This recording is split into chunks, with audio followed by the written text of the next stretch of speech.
amigos, ¿qué tal? Mi nombre es Marcelo Ramírez. En esta oportunidad nos encontramos en las instalaciones de Juris.p.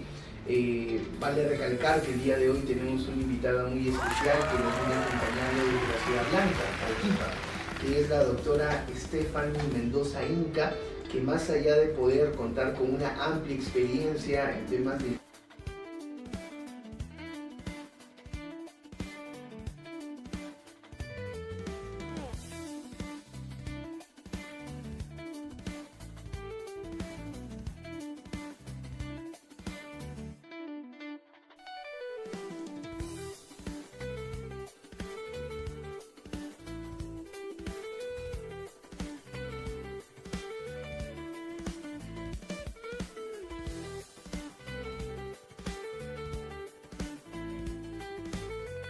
para poder acompañarlos en instalaciones. Pero bueno, coméntenos un poco, doctora, para poder iniciar quién es usted y obviamente también para poder dar inicio a la presente sesión académica. Gracias, Marcelo, por la invitación, a Juris.p por la invitación de poder presentar esta obra, Pictogramas, que ya ha llegado a un alcance de 3.000 personas, sin contar también cuando esta obra también llega a través de formato fotocopia, muchos estudiantes.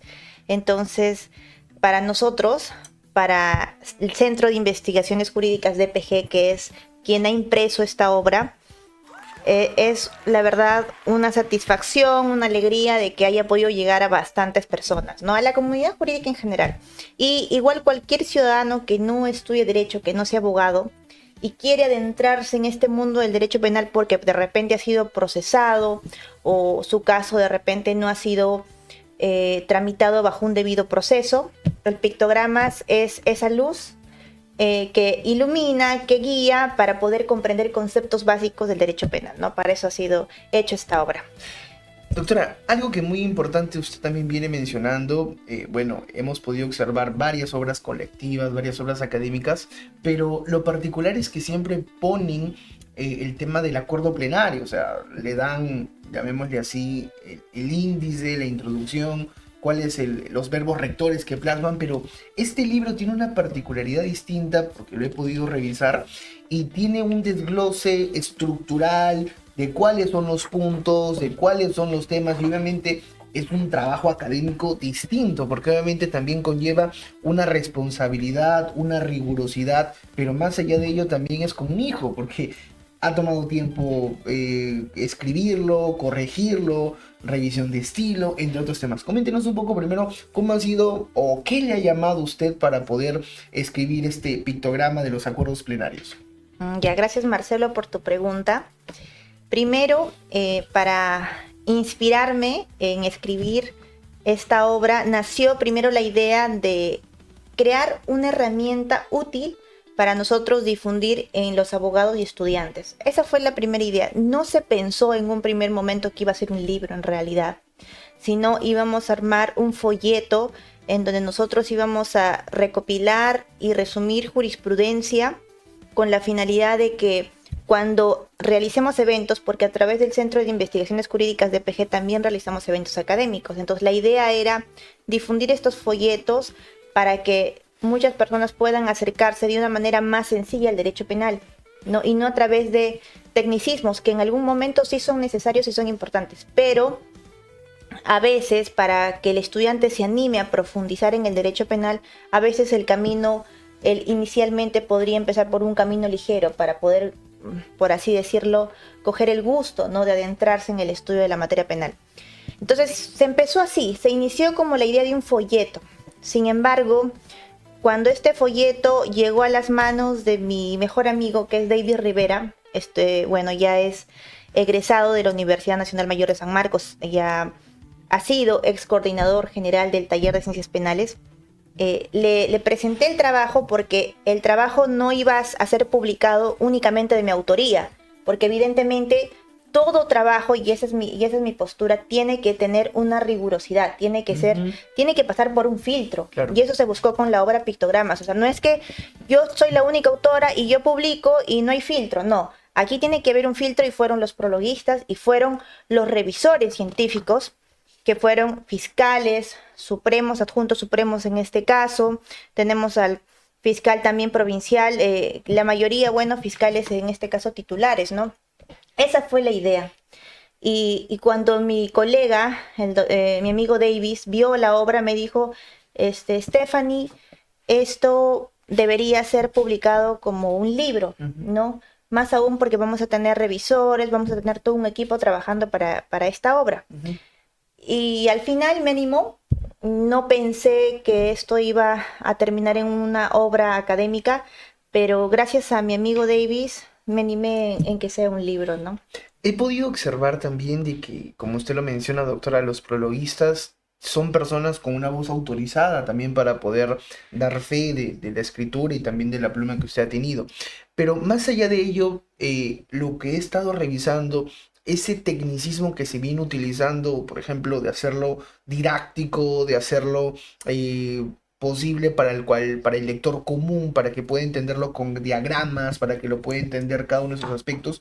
¿Cómo ha sido ese trabajo de diseño ya para poder pasar al tema de fondo, que son los acuerdos plenarios, que Sí, obviamente claro. también nos conlleva mucha preocupación en algunos casos, pero otra vez en otros casos también nos conlleva un antes y un después de cómo viene resolviendo la Corte Suprema?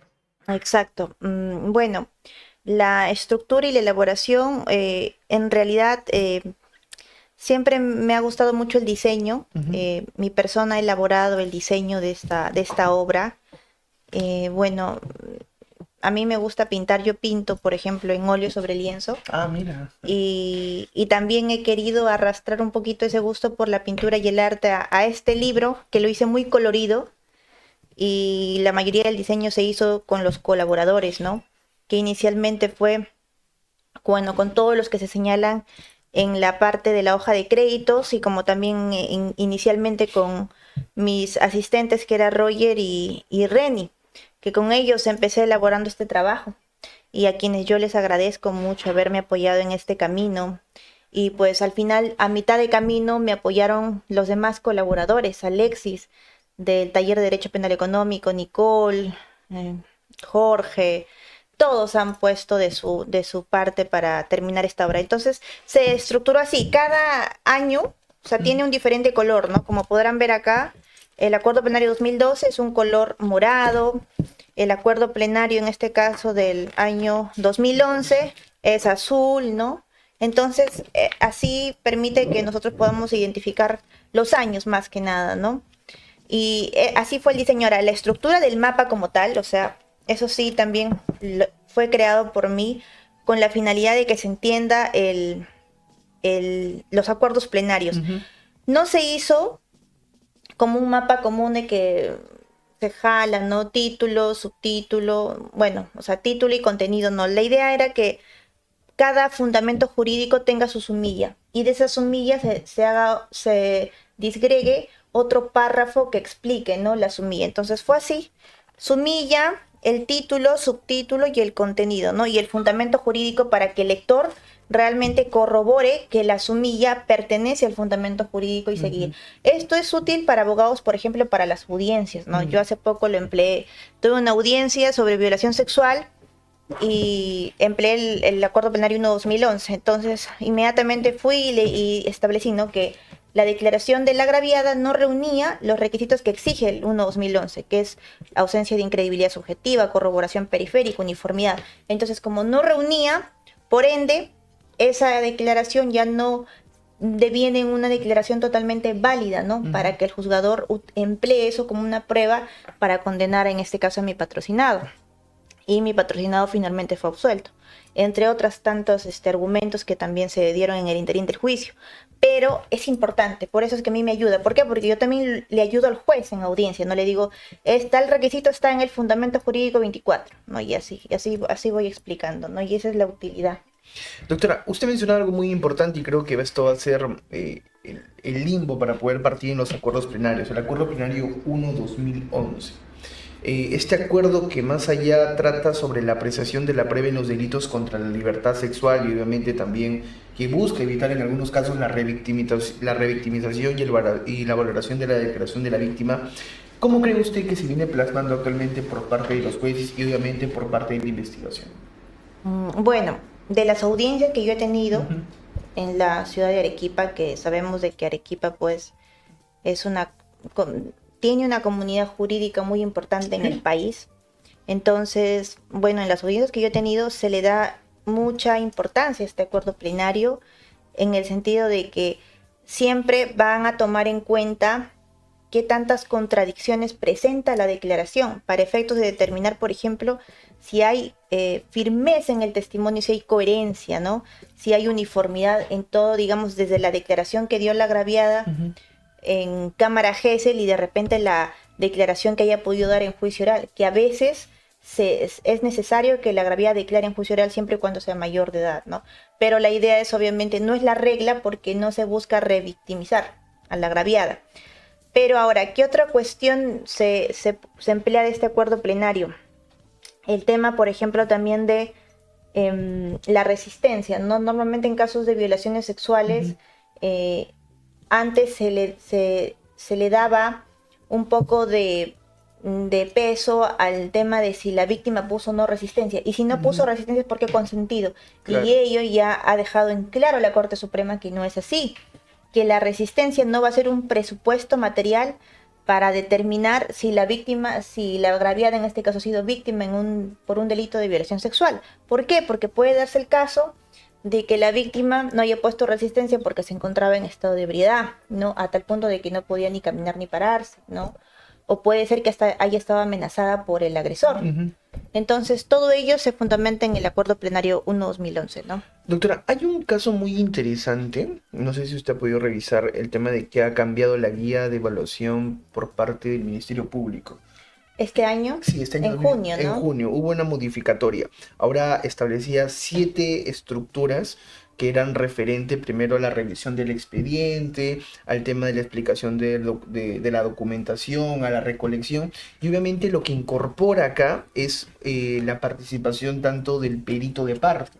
Entonces, ahí lo que nosotros tenemos que tener en consideración de qué es lo que se tiene que cuestionar. El instrumento, las técnicas que viene realizando en este caso el perito oficial, o en su defecto, qué o cuáles son los argumentos que tienen que tenerse para la elaboración de un informe correcto, porque se ha visto casos donde caen en contradicciones, y al caer en contradicciones lo que se está jugando también es la libertad de una persona. Entonces, en ese punto neurálgico, en ese punto subjetivo, ¿qué es lo que se tiene que tener en consideración? A ver, más o menos repíteme la pregunta, digamos, en concreto. Claro, o sea, ha habido una modificatoria de cómo viene investigando el Ministerio Público. El Ministerio Público anteriormente no tenía un protocolo, o bueno, sí tenía un protocolo, pero no era tan exacto que digamos. Ahora, sí tiene 7 procedimientos, desde revisar el expediente, de explicar el procedimiento, de recolectar información, de los instrumentos, las técnicas, hasta poder elaborar el informe. Pero en esa particularidad, ¿se viene cumpliendo actualmente en correlación a esa información? ¿O qué nos dice el acuerdo plenario? ¿O si hay algún acuerdo plenario que también encaje en él? Bueno, ahorita un acuerdo plenario no hay, ¿no? Porque esto ha sido reciente. Si ha sido en junio de este año, no hay un acuerdo plenario sobre ese punto. Sin embargo, en Cámara Gesell siempre se verifica. O sea, la declaración se da y normalmente lo que suele pasar es que el abogado del imputado, en este caso, bueno, del investigado, cuando está en investigación, designa a un perito de parte o a un psicólogo de parte, ¿no? Para que evalúe la credibilidad de testimonio de la agraviada ya en Cámara Gesell. Entonces, lo correcto es que, lo recomendable es que el psicólogo vaya a Cámara Gesell para que sea ese filtro y verifique si realmente lo que va a concluir el psicólogo del Estado es, tiene congruencia con lo que la víctima está declarando. Y de igual forma, el psicólogo de parte va a determinar si es que la agraviada que está declarando en Cámara Gesell realmente sí presenta o no presenta contradicciones, ¿no? Entonces, yo considero que si me mencionas de que se está ahora agregando de que va a ir un perito de parte, está bien, pero obviamente el psicólogo de parte tiene que ser remunerado y a veces no todos los procesados tienen el presupuesto para pagar un perito de parte. ¿Cuánto está cobrando un perito de parte? Creo que lo mínimo es 1.500 soles y esto es, claro, ¿no? Entonces, si esa es si se recomienda eso, está bien, pero no todos van a tener el presupuesto para pagar un un psicólogo. Ahora que el psicólogo de parte también no solo te cobra por el informe, también si es que va a asistir a cámara Gesell, también te va a cobrar un Claro, adicional por por asistir el a cámara juicio. Gesell. Ujú. Entonces, dentro de esos aspectos, al saber que es un delito clandestino, el tema de los delitos de indemnidad sexual, doctora, ¿cuál es la aplicación que se viene teniendo del acuerdo plenario? ¿Los jueces lo ponen en sus resoluciones, Sí. se adaptan a lo mismo? Porque en algunos juzgados hemos observado que no, porque siguen con ese chip inquisitivo. Entonces, ¿qué recomendación usted podría darle? Porque dice, no, no es vinculante, yo si quiero me adhiero al acuerdo plenario y si no, no. Entonces, ese pensamiento en algunos casos que es arcaico, limita y obviamente extralimita para poder nacer y tener algo más garantista en nuestro proceso penal y más aún respetar el debido proceso. Ya, miren, en Arequipa, yo, bueno, he tenido la oportunidad yo he litigado desde un inicio en Arequipa. Correcto. Entonces, no he litigado aquí en Lima Ujú, con muchos, digamos, jueces, ¿no? ujú. Más ha sido en la ciudad de Arequipa y en Andahuaylas. Y bueno, me he centrado allí, ¿no? Cusco, Puno, Andahuaylas, Arequipa. Y lo que puedo decir de la cantidad de audiencias que he tenido es que en Arequipa los jueces sí tienen la costumbre de tomar en cuenta los acuerdos plenarios. Y si es que deciden apartarse, que es totalmente válido, lo hacen conforme indica el artículo 22 de la Ley Orgánica del Poder Judicial, que Ujú. es motivar debidamente las razones por las cuales vas a apartarte del acuerdo plenario para salvaguardar un debido proceso y el respeto del derecho a la debida motivación de resoluciones judiciales. Entonces, el Tribunal Constitucional ha dado su opinión, ¿no? Bueno, a través de una sentencia, bueno, ya no es opinión, sino es una sentencia, en donde señala de que no son vinculantes, ¿no? Sin embargo, más allá de esta decisión judicial de parte del Tribunal Constitucional, estos acuerdos plenarios no es que eran vinculantes en su totalidad o absolutamente, ¿no? Sino que los magistrados sí podían apartarse del acuerdo plenario inclusive antes de la emisión del pronunciamiento del Tribunal Constitucional. Ujú. Y lo podían hacer con esta facultad legal que está regulada en el artículo 22 de la Ley Orgánica del Poder Judicial. Entonces, si podían hacerlo, no hay problema. O sea, los acuerdos plenarios son al final guía. ¿Por qué? Porque permite la predictibilidad de las decisiones judiciales. Uniformiza, unifica Criterios. los criterios, por es lo que he señalado, ¿no? Ujú, en lo que está explicando. ujú. Entonces, son importantes. Ahora, en Arequipa sí lo aplican. Por ejemplo, en mis casos, la mayoría de violaciones sexuales que he tenido siempre citan el Acuerdo Plenario 1/2011 y verifican si es que realmente el testimonio de la agraviada cumple con esos tres requisitos que exigen estos acuerdos plenarios, ¿no? Entonces, en Arequipa sí lo hacen y como he señalado, si se aparta, lo hacen también debidamente. Por ejemplo, se han apartado, tengo conocimiento en Arequipa, no recuerdo qué sala, pero se apartaron también del tema de la suspensión, ¿no? Claro. Que ahora la suspensión de la prescripción por ley se ha reducido un año, pero la Corte Suprema ha señalado que no, que se mantiene la extensión de la prescripción hasta la mitad, ¿no? Pero entonces, pero si se aparta y aplica el juez, digamos, no, digamos, se aparta del acuerdo plenario y aplica la ley que dice un año, lo tiene que fundamentar. ¿Por qué yo estoy amparándome en la ley y no en el acuerdo plenario, ¿no? Por ejemplo, ¿no? Eso se ve. Bien, doctora, hay algo muy interesante y obviamente también lo que usted menciona es este acuerdo plenario del 4/2010 de la audiencia de tutela. Ah, qué bonito. Entonces, eso obviamente como un mecanismo de protección que se viene manteniendo, pero obviamente también eso se refiere en el 2012, si no, no me falla la memoria, que aborda sobre la suficiencia de imputación y lo que tenemos que tener en consideración de cada uno de ellos. Coméntenos un poco de qué trata este acuerdo plenario 4/2010, doctora. Obviamente, me parece que el 2011 está, pero Sí. por doctrina, algunos de nosotros conocemos, o el 2/2012, que también nos conlleva sobre el tema de la tutela. El 2/2012 es sobre hurtos, vehículos hurtados o robados, extorsión. Sí. Ujú. Me parece que el de tutela es otro, es el de, perdón, acuerdo plenario extraordinario de 2012. Sí, Perfecto. correcto. La tutela es un tema muy bonito que a mí me agrada porque en la defensa penal me gusta interponer tutelas porque es lo común, lamentablemente. A veces se vulneran derechos fundamentales, ¿no? Actos arbitrarios que se ve siempre. Exacto. Correcto. Ahora, La audiencia de, en este caso, tutela de derechos, se da porque, como señala el artículo 71 del Código Procesal Penal, se vulnera un derecho fundamental, ¿no? Que puede ser diverso. Ahora, obviamente hay temas que no van a llegar por vía de tutela. Por ejemplo, el plazo. El plazo ya tiene su vía propia, que es control de plazo, ¿no? O, por ejemplo, cuando quieres solicitar que se te admitan diligencias que has peticionado a la fiscalía, presentas tu escrito también por esa vía. Pero la tutela la denominan como residual, ¿no?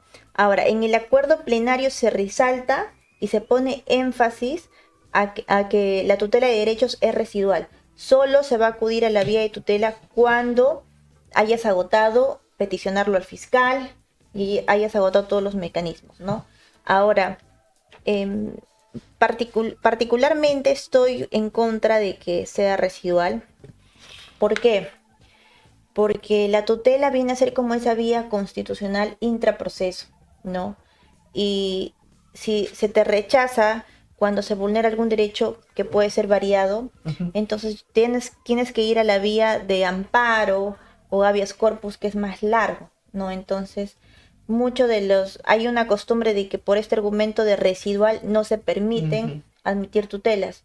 Uno de esos casos me pasó en un caso en concreto que tuve, en donde estábamos en etapa intermedia y se intentó plantear una tutela en etapa intermedia ante el juez de investigación preparatoria y no se nos admitió porque no se permite tutela en etapa intermedia, solamente cuando hay acusación directa, ¿no? Entonces, esta situación, bueno, en lo personal mi postura es de que sí se debería permitir, sí se debería admitir la tutela en etapa intermedia cuando realmente se avisora la vulneración de un derecho fundamental. Porque puede ser de que de repente yo como abogada me personé en etapa intermedia y el anterior abogado hubo una defensa ineficaz. Y entonces el procesado tiene derecho a que se respete su derecho también en etapa intermedia a través de la vía de tutela, ¿no? Doctor, algo que usted menciona es muy interesante. O sea, de los mecanismos que se tiene, tanto por el habeas corpus, tanto por el tema de la audiencia de tutela, pero también algo que menciona este acuerdo plenario de 2002 y lo he podido observar en el pictograma, es el tema de imputación suficiente. Entonces, lo que tenemos que nosotros recalcar, y obviamente para la audiencia, la comunidad jurídica que nos viene observando, es que estos mecanismos que se vienen resaltando, que se vienen teniendo en consideración, en algunos casos, por ciertos fiscales, hacen una imputación vaga, no tienen precisión en la imputación suficiente, no hay una imputación concreta como tal. Ahora, esto lo que genera, más allá de poder establecer desconfianza en nuestro sistema de administración de justicia, ¿qué es lo que también puede generar en el acuerdo plenario? Porque obviamente si marcan un precedente, hay algo establecido y te dice, oye, tú tienes que tener una imputación concreta, una imputación suficiente, o si no, nos vamos a una audiencia de tutela y el juez va a determinar si es que se ha cometido o si es que se ha establecido. Ahora, sumémosle algo muy importante, el acuerdo plenario 1/2011 que usted mencionó, al ser un delito clandestino, la sola indicación, Marcelo cometió el delito de violación, supongamos. Entonces, ¿solamente basta la sindicación? No, claro que no. Entonces, en esa idea, ¿por qué ciertos fiscales, al armar solamente su teoría del caso, no toman en consideración en algunos casos el acuerdo plenario? Y esto también nos conlleva a nosotros poder analizar si solamente se tiene que tener una imputación en base a indicios. O sea, es algo paupérrimo, algo inestable, que obviamente no permite poder administrar correctamente justicia. ¿Qué opinión merece al respecto, doctora? Bueno, el tema de la imputación, como se ha señalado en el Acuerdo Plenario 2/2012, sí se puede cuestionar vía tutela, ¿no? Y así lo ha dejado claro la Corte Suprema. Sí. Pero, ¿cuáles son los pasos? Que tú tienes que primero solicitarlo al fiscal. Y si el fiscal desestima, recién tú ya puedes acudir ante el juez de investigación preparatoria, ¿no? Entonces, sí se puede, digamos, exigir que se satisfaga este principio de imputación necesaria cuando ves que la imputación que se ha realizado realmente se hace en base a elementos que no realmente generan una sospecha de que realmente el investigado ha cometido el delito, ¿no? Entonces, yo estoy de acuerdo con la Corte Suprema en que sí permita que a través de vía tutela se satisfaga este principio, ¿no? En eso estoy de acuerdo. Ahora, el tema del... Ahora, ¿por qué estoy de acuerdo con esto? Porque, por ejemplo, cuando trabajaba en el equipo especial de fiscales Lavajato, lo que veía que era común era de que los abogados siempre solicitaban que se precise la imputación en investigación preliminar. Entonces, imagino que había este requerimiento reiterativo de parte de los abogados. ¿Por qué? Porque probablemente identifiquen de que la imputación no era clara y esto evidentemente vulnera el derecho de defensa, porque yo como imputado, ¿cómo voy a saber de qué defenderme si la imputación es ambigua? ¿No? Entonces la tutela es el mecanismo eficaz y específico para esto, ¿no? Bien, doctora, algo que nosotros también tenemos que tener en consideración. El acuerdo plenario 1/2023, determinación judicial de la pena. Nos hemos ido del 2010, 2011, 2002, ahora nos vamos al 2023. Creo que estos acuerdos plenarios que también se mencionan en el libro son muy interesantes porque parten también de lo general hacia lo específico. Y eso también se reafirma, si no me equivoco, en el 2/2024. El 1/2023 y 2/2024. El acuerdo de determinación judicial de la pena que nos habla de las circunstancias agravantes específicas y de las circunstancias agravantes genéricas, que obviamente nos pone muchas situaciones que obviamente tenemos que tener en consideración. Coméntenos un poco de este acuerdo plenario 1/2023 y el 2/2024, doctora. Sí, bueno, de todas maneras voy a indicar de que voy a preparar un video explicando ya detenidamente esto y lo voy a difundir en mis redes, pero ahora hablaré de una manera muy genérica porque la verdad son temas bien complejos. Que en realidad quienes han escrito sobre estos temas, bueno, respetados y ya juristas, tenemos al doctor Víctor Prado Saldarriaga, que es quien ha escrito bastante sobre este tema, ¿no? Ahora, lo importante del pictograma de este acuerdo es que hemos podido convertir un acuerdo complejo, un acuerdo plenario complejo en algo sencillo. La primera parte está sobre los principios fundamentales sobre la aplicación judicial de la pena. Tenemos el de legalidad penal, culpabilidad, lesividad y el de humanidad. Quiero hacer énfasis en el principio de humanidad porque lo que resalta el acuerdo plenario, y le doy la razón porque también lo he visto en sentencias a nivel nacional, es que comúnmente se utilizaba el principio de humanidad como aquel principio que servía para reducir la pena. Sin embargo, la Corte Suprema con este acuerdo plenario 1/2023 deja en claro de que no, que este principio de humanidad está mal utilizado para reducir la pena, sino que este principio se aplica más bien para el ámbito penitenciario, es decir, no se aplican en el momento del juicio oral o al momento de emitir la sentencia, sino después de condenado la persona, cuando ya ingresa, en este caso a la cárcel, ¿no? Al centro penitenciario, recién allí aplica el principio de humanidad para ver que la pena se ejecute de una forma humana, ¿no? Entonces, eso es un tema que dejó en claro porque se confundía y se utilizaba ello para rebajar la pena, ¿no? Lo cual no era dable. Algo que también se menciona es el sistema de tercios y el sistema escalonado, que obviamente también marca un antes y un después para los fiscales, y obviamente en qué circunstancias se van a ver aumento de la pena y disminución de la pena. Y a propósito de ello, hay una sentencia muy interesante que se da en el acuerdo plenario en uno de los apartados, que quizás se pueda someter a debate el día de hoy, que era en referencia a que si supuestamente se cometía delitos de violación sexual, iba a existir una reducción de 5 años. Y todas las personas se preguntaban, ¿pero por qué? Porque si esa persona que había cometido el delito con una persona, una señorita, una fémina, quedaba embarazada, si la pena era 20 años, la persona salía en 15. ¿Por qué? Porque supuestamente lo que trataba de custodiar este acuerdo plenario era la familia. Entonces, creo que criterios que en algunos casos podrían generar un poco de controversia, un poco de debate, y obviamente también viendo este tipo de circunstancias al momento de poder ejemplificarse. Coméntenos un poco, por favor, doctor. Sí, brevemente. Bueno, el pictogramas del acuerdo plenario 1/2023 hemos hecho fórmulas, inclusive, que nos ha tomado bastante tiempo. Sí, y eso es lo que es muy difícil para una abogada, hacer fórmulas con sistema de tercios, pena mínima, pena máxima. Sí. Inclusive hemos incorporado, también los invito a consultar la página 289, la fórmula que propuso el doctor Ciro Cancho. Él propuso de que en este caso, por ejemplo, alternativa al paso 5, ¿no? Para determinar la pena concreta ya como tal, una vez determinado el tercio en el que nos ubicaremos, corresponde efectuar una interpretación integradora de los artículos 45 y 46. Entonces calcula la constante, encuentra el quantum, luego la sustracción del quantum y al final llega a una pena concreta bajo una fórmula. Es decir, si en la propuesta del esquema de tercios, digamos, esa discreción del juez, en la propuesta del doctor Ciro Cancho ya no es a discreción judicial, sino que la fórmula que él propone ya permite una pena concreta. En cambio, en el sistema de tercios no. En el sistema de tercios, por ejemplo, también dice, el empleo del artículo 45 como paso final para establecer una pena concreta está sujeta a la discrecionalidad del juez. Por eso no es posible establecer una fórmula cuantitativa. Entonces, por ejemplo, eso es algo que escogimos para colocarlo en el libro de pictogramas porque parece interesante de que el doctor Ciro diga, mediante esta fórmula yo sí obtengo una pena concreta objetiva. No es mi discreción, no es mi corazonada, no es algo subjetivo, sino yo tengo una fórmula concreta. Pero el sistema de tercios sí propone, bueno, establece al final para determinar la pena concreta, acude a la discrecionalidad del juez. Por eso es que pusimos, ¿no? Ese es un comentario. Pero ahora, en la página 279 ustedes van a encontrar qué es el sistema operativo de tercios y el esquema operativo escalonado.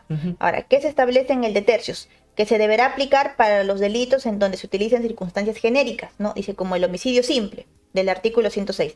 Y el escalonado se aplica para los que poseen circunstancias agravantes específicas, como el feminicidio, secuestro, robo, ¿no?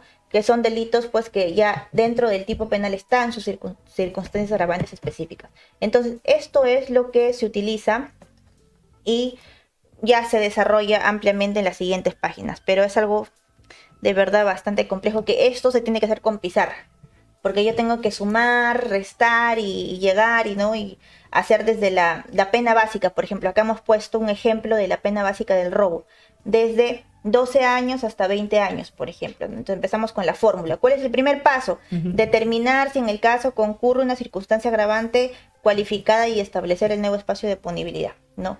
Y así se aplica la fórmula para llegar a la pena concreta, que como ya señalé, me parece objetiva la fórmula que propone el doctor Ciro Cancho para llegar a la pena concreta. Hay algo muy interesante que también menciona el doctor Ciro Cancho, que es el tema de la concurrencia de reglas, que o sea, fijan un orden de aplicación, un orden de metodología, pero obviamente hay que tener en consideración, como usted también menciona, doctora, de que esto se va a basar en base a un sistema estructural de la pena mínima, la pena máxima y obviamente también teniendo en consideración las reducciones o las bonificaciones procesales que también se ven en ese extremo. Pero ahora, la pregunta cabe acá, ¿qué es lo que va a valorar también este acuerdo plenario? ¿Las atenuantes, las agravantes o solamente el tema de las penas a imponerse? Porque obviamente también en algunos casos, si es la primera vez que comete el delito, o ahora que existió esta modificatoria del robo agravado, de que haya esta cadena perpetua, si es que perteneces a una organización criminal, ¿cómo se van a poder determinar estos criterios? No, es que todo eso se tiene que valorar para determinar la pena concreta, las atenuantes, las agravantes, pero todo va a depender del delito, ¿no? Del delito, sí. Ahora, y de acuerdo al delito también se ve el tema de si es de tercios o escalonado, ¿no?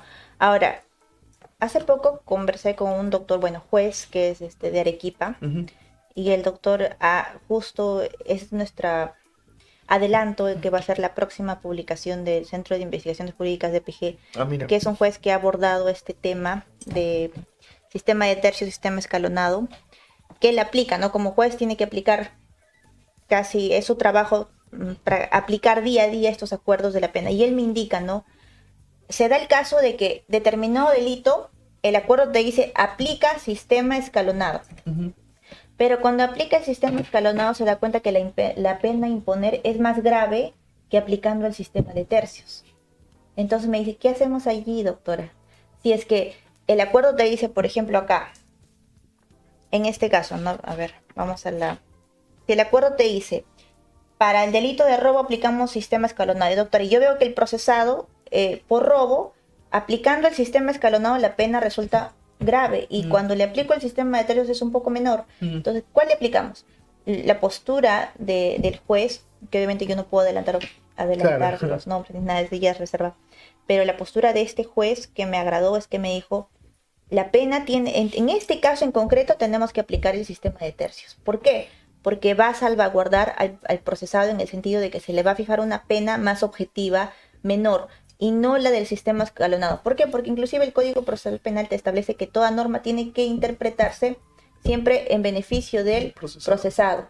Entonces, ¿qué sistema en ese caso en concreto va a beneficiar al procesado? El sistema de tercios y no el escalonado.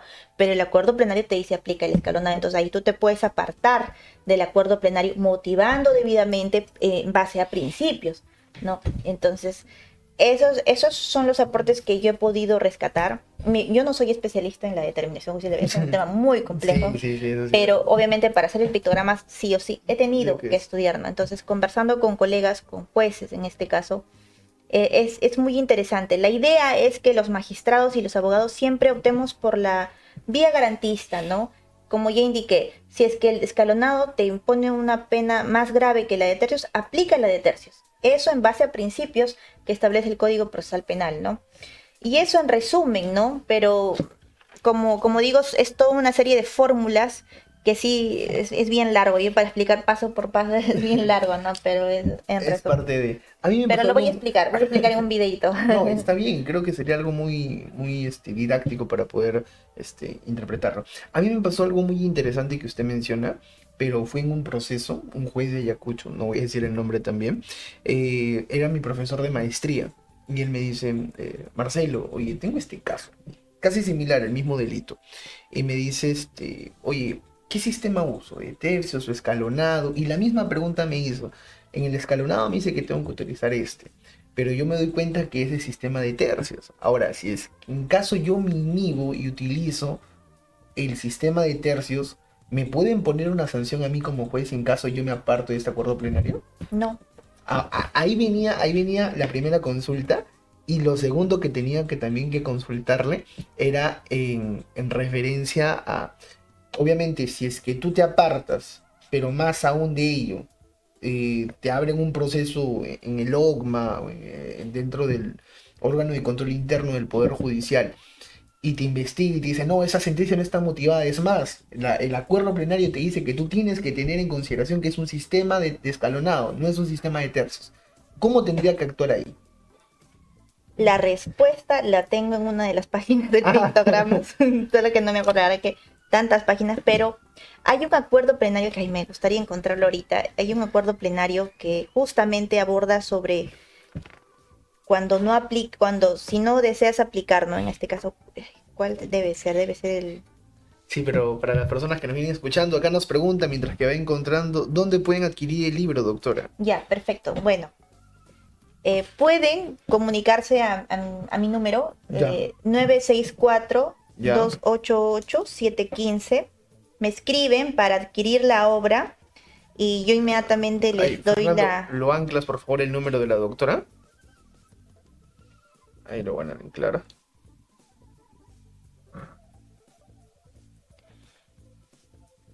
Ya. En base a ello también hay que tener en consideración. Fernando, no sé si puedes anclar el número de la doctora también para que puedan tener en consideración el libro. Y obviamente también... Ay, me acordé cuál era. ¿no? Sí, ahí está el número en el 964-288-715. 715. Con la doctora Stephanie Mendoza, que nos viene acompañando de la ciudad de Arequipa, y obviamente también teniendo en consideración los acuerdos plenarios desde del 2011 hasta el 2015, que obviamente también van a tener en consideración cada uno de estos puntos. Doctora, mientras que va encontrando el acuerdo plenario, hay otro acuerdo plenario que también se encuentra actualmente en tela de juicio, y obviamente también genera un poco de controversia, que es el 8/2019, que es la diferenciación entre banda criminal y entre organización criminal. Sabemos que por concepto, o sea, el verbo rector que va a predominar en cada uno de ellos es el nivel jerárquico que se van a dar. En uno se tiene un sistema estructural, en un sistema correcto, concreto, y el otro todos ocupan un mismo rol. Y ahí viene la gran pregunta. Entonces, ¿cuál va a ser la neutralidad y cuáles van a ser los actos que se vienen teniendo en consideración en el presente Acuerdo Plenario 8/2019? Sí, ese tema también es bien bonito. Yo hice un mapa que me tomó bastante tiempo también. Pero mira, sí.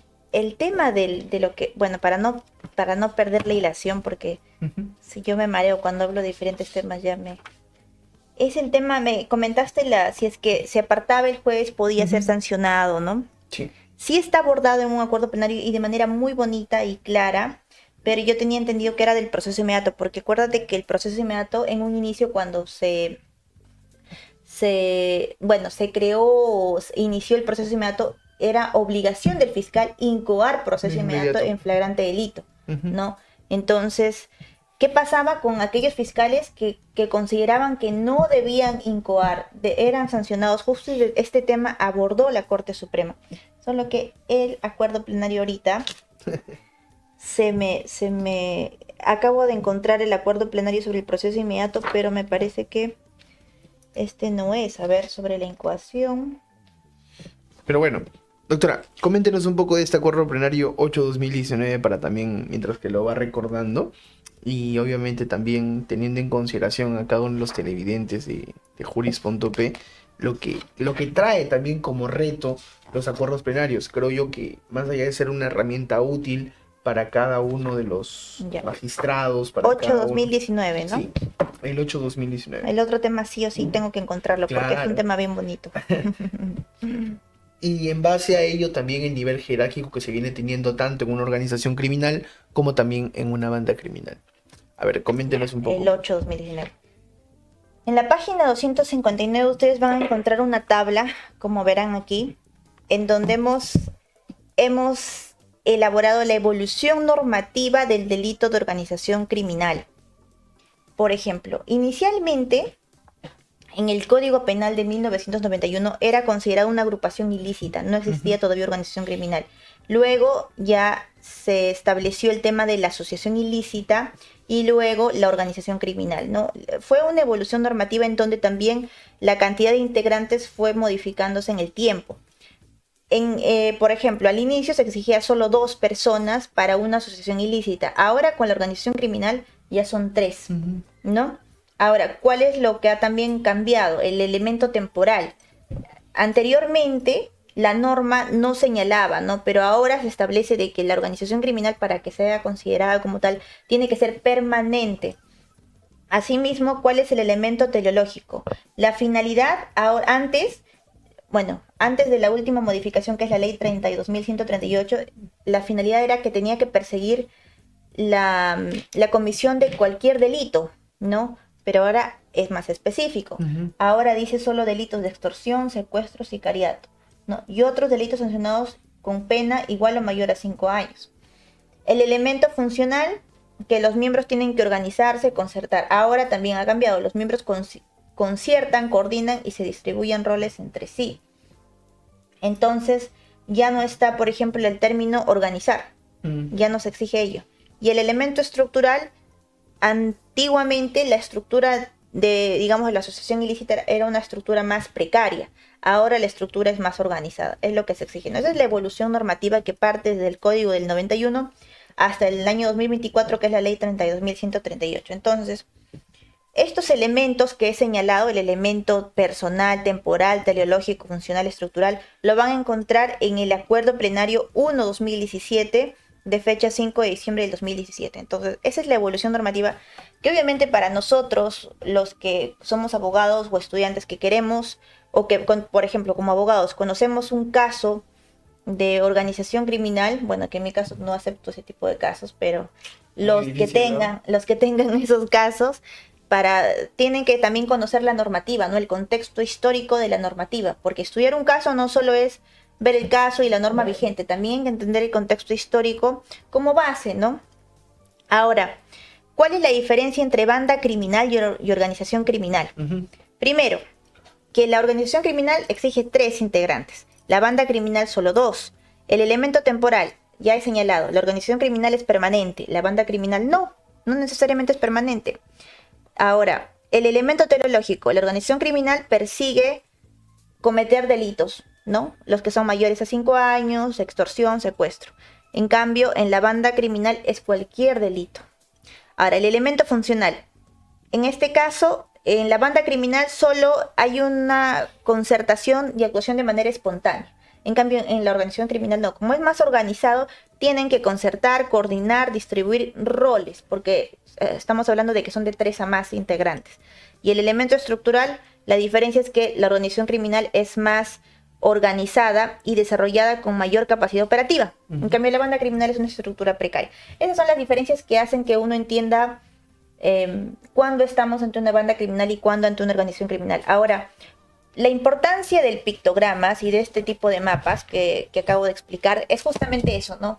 Comprender de manera más sencilla las diferencias, que de repente se pueden explicar dogmáticamente de una manera más amplia y compleja, que es válido y que es útil también cuando acudimos a conferencias, a cursos o estudiamos una maestría, un doctorado. Sin embargo, con el pictogramas tenemos esa base, ¿no? Ese inicio a entender algo de manera sencilla para luego profundizar con textos obviamente elaborados, porque el pictogramas no es que uno lee el pictogramas y ya conoce todo, no, simplemente esta es la fuente primaria que te va a motivar a ti a que tú consultes otros libros y textos que son de mayor desarrollo por cada especialidad, ¿no? Por ejemplo, de organización criminal hay libros, tenemos por ejemplo de autores al doctor Marcial Pau Carchapa, que tiene su libro sobre organización criminal. Entonces, el pictogramas, tú lees esto, ya tienes una noción, y entonces de allí puedes acudir al libro del doctor Marcial Pau Carchapa. Es como el coquito, mejor dicho, para que te entiendas. Por así decirlo, aunque parece coquito, pero luego cuando uno empieza a leer ya no es tan coquito, porque sí hay cosas un poquito pesadas que, la verdad, elaborarlo ha sido difícil. Como explico a varios, ¿no? Ahora ustedes me ven maquillada, arreglada, pero cuando lo elaboré no estaba así, lo elaboré, estaba con ojeras. Tenía que elaborarlo a partir de las 9 de la noche hasta las 3, 4 de la madrugada, wow, porque yo como litigo trabajo, entonces yo en el día trabajo, entonces mi único tiempo libre es a partir de las 8, 9 de la noche, entonces de allí hasta las 4 tenía que ponerme a trabajar esto, con apoyo también de mis queridos colaboradores que están en la hoja de créditos, ¿no? Claro. Y así tenemos, por ejemplo, esto, ¿no? Y siempre en cada pictograma tenemos recomendaciones, ¿no? Por ejemplo, este acuerdo plenario nos remite al acuerdo plenario 1/2017. ¿Por qué? Porque son vinculados, complementarios. Exacto, ¿no? Pasemos al último acuerdo plenario, doctora, el 10/2019. 10/2019. Que obviamente también marca el tema de las técnicas especiales de investigación, si no me falla la memoria. Entonces, ese acuerdo plenario, creo yo que más allá de poder marcar una pauta de investigación, una pauta de cómo partir, de cómo correctamente tener una imputación necesaria, obviamente nos conlleva a nosotros poder analizar verbos rectores específicos y verbos rectores acordes que puedan conllevar también una estructura lineal y una estructura teleológica de cada uno de esos temas. Coméntenos un poco, por favor, doctora. Sí, en cuanto a este acuerdo, el tema central es las técnicas especiales de investigación, ¿no? Uh-huh. Ahora, en la página 269 ustedes van a encontrar qué se entiende por técnicas especiales de investigación. Entonces acá se establece, por ejemplo, que son métodos de esclarecimiento que van a permitir que el fiscal indague, ¿no? Uh-huh. Sobre, en este caso, la información que parece sospechosa y bueno, va a permitir buscar y adquirir fuentes de investigación. Ahora, cuando indagué este tema de técnicas especiales de investigación, me gustó la parte me gustó, digamos, conocer, enterarme, porque hay cosas que ya uno descubre también cuando lee este tipo de acuerdos. Es, por ejemplo, los satélites que se emplea el Perú y que utiliza el fiscal, uh-huh, ¿no? Por ejemplo, en el Perú existen 5 satélites, dentro de los cuales tenemos el Chasqui 1, WAPSAT y el Perusat.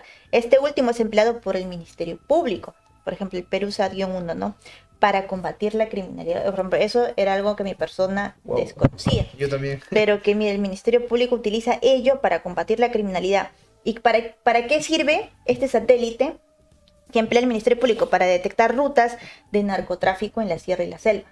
Entonces, técnicas, este tipo de, digamos, el uso de satélites es importante en la lucha contra la criminalidad organizada y se señala ello en el acuerdo plenario 10/2019, ¿no? Y entonces, obviamente, allí te das cuenta que si tú quieres leerte los acuerdos plenarios desde el 2011 hasta el 2025, en el texto tal como se muestra, obviamente es un poquito más pesado. Pero con el pictograma ya es más atractivo y hasta tú puedes terminar de leer esto, creo, en una semana. Claro. Y esto es, Y eso que menos. Pero creo que la finalidad de cada uno de los pictogramas que se viene manteniendo es la forma didáctica que se vienen también estructurando y obviamente también teniendo en consideración en cada uno de estos aspectos. Doctora, ya para también poder ir finalizando, pude observar también en las redes sociales que ya piratearon hasta los pictogramas, entonces Ah. creo que se tiene que ver desde dos aristas, una arista buena y una arista mala, obviamente, de no promover la piratería, pero obviamente que es de obligatorio cumplimiento la lectura, porque más allá de ser didáctico, más allá de ser un ejemplar necesario para todo estudiante, marca una pauta de aprendizaje. Coméntenos un poco, doctora. Ay, a ver, bueno, cuando hicimos esta obra, cuando publicamos esta obra, el equipo con el que trabajo, el de la, en este caso de la imprenta, me menciona, ¿no? Stephanie, ya piratearon el libro, ya lo están vendiendo en digital Sí. y en copia, ¿no? Es más, lo más anecdótico, yo lo conocí el libro de manera digital. O sea, yo lo vi porque salía a 10 soles. Pero bueno, cuando ya lo revisé dije, ah, no, no es el libro físico. Por lo que hice la consulta respectiva. Entonces, bueno, mi respuesta inmediata fue, y voy a ser sincera, Ya. mi respuesta inmediata fue, bueno, está bien, le digo, que ganen pues también su dinero, pues no, los Claro. chicos ahí que están. Y entonces mi amigo se empieza a reír. Ay, Stephanie, eres la primera persona que me dice esto. Con esto no quiero aplaudir, ni motivar, ni incentivar la piratería. Claro. Claro que no es correcto. Sin embargo, yo creo que es parte de una publicación que se piratea. A veces lamentablemente es algo que ocurre y que un autor no puede controlar, ¿no? Y entre conversaciones de colegas ya más coloquiales en una mesa, me dicen, no, pero Stephanie, yo cuando era estudiante, yo también Pirateaba. Compraba pirata. compraba porque yo no tenía presupuesto para comprar a veces libros que de los mejores autores, o bueno, de autores más clásicos son caros, ¿no?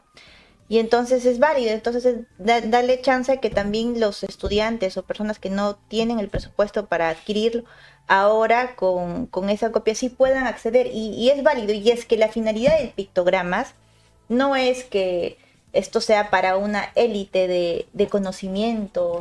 Yo estoy en contra de eso. La finalidad del pictogramas es que llegue a todos los lugares posibles del Perú, para que los estudiantes, los que quieran incursionar en el derecho penal, tengan esto a fácil acceso y les sirva, ¿no? Esa es la finalidad, compartir el conocimiento, y así lo establecí en la presentación del libro, y que lo voy a leer porque es una parte que me gustó ponerlo, que señala, acá está: el contenido de cada página ha sido elaborado con la convicción de que el derecho no debe ser un privilegio reservado ni exclusivo para unos pocos, sino una herramienta comprensible y accesible para todos, cercana y útil para transformar realidades de distintas. Esta obra es un acto de entrega al lector, a la comunidad y a la sociedad. Entonces, la idea, como hemos señalado acá, no es que sea para unos pocos, sino que llegue a todos. Entonces, si es que las copias digitales permite que nosotros lleguemos a más estudiantes, a más personas que quieran aprender, bienvenido sea. Así que no puedo ir contra esa realidad, ¿no? No puedo remar contra la corriente. Así es. Doctores, doctoras, muchísimas gracias por la atención prestada. Ha sido una hora casi que hemos estado en un conversatorio muy ameno con la doctora Stephanie Mendoza, referente a los pictogramas de los acuerdos plenarios desde el año 2011 hasta el año 2025. Y obviamente también no será la última vez que la doctora nos acompañe, ya en próximas presentaciones, en próximas obras que la doctora venga también impulsando, nos va a acompañar. Y obviamente, doctora, tiene las cámaras libres para poder darnos su número y obviamente también poder adquirir este pictograma de los acuerdos plenarios. Gracias, Marcelo. Mi número es 964-288-715. Pueden escribirme los que deseen adquirir el libro Pictogramas. Ahora que ya se aproximan fiestas navideñas. Buen regalo. Sí, es un buen regalo. Claro. Bastante colorido, como podrán ver, ¿no? Acá Por ejemplo, aquí tienen un ejemplo de lo que es colorido. La obra es muy colorida, se ha hecho con mucho cariño para todos. Entonces, si van a jugar al amigo secreto, Ah, ya. si van a obsequiar a la enamorada o pretenden celebrar algo ya que se acercan las fiestas navideñas en el trabajo, recomiendo como obsequio el Pictogramas. Es un libro útil, colorido, bonito, así que este libro creo que es un básico para todo estudiante en sus casas, ¿no? Claro que sí, doctora. Y para los abogados también. Obviamente que sí, para los estudiantes, los abogados, tanto los jueces y más aún a los fiscales que también necesitan capacitarse constantemente. Doctores, doctoras, esto ha sido la entrevista de la presentación del libro de pictogramas de los acuerdos plenarios con la autora, que es la doctora Stephanie Mendoza Inca. Les agradecemos la cordial sintonía, nos encontramos en una próxima edición y obviamente también le deseamos los mejores éxitos y parabienes a la doctora Stephanie. Muchísimas gracias por la atención prestada y nos encontramos en una próxima edición. Buenas tardes con todos. Gracias, chao, cuídense.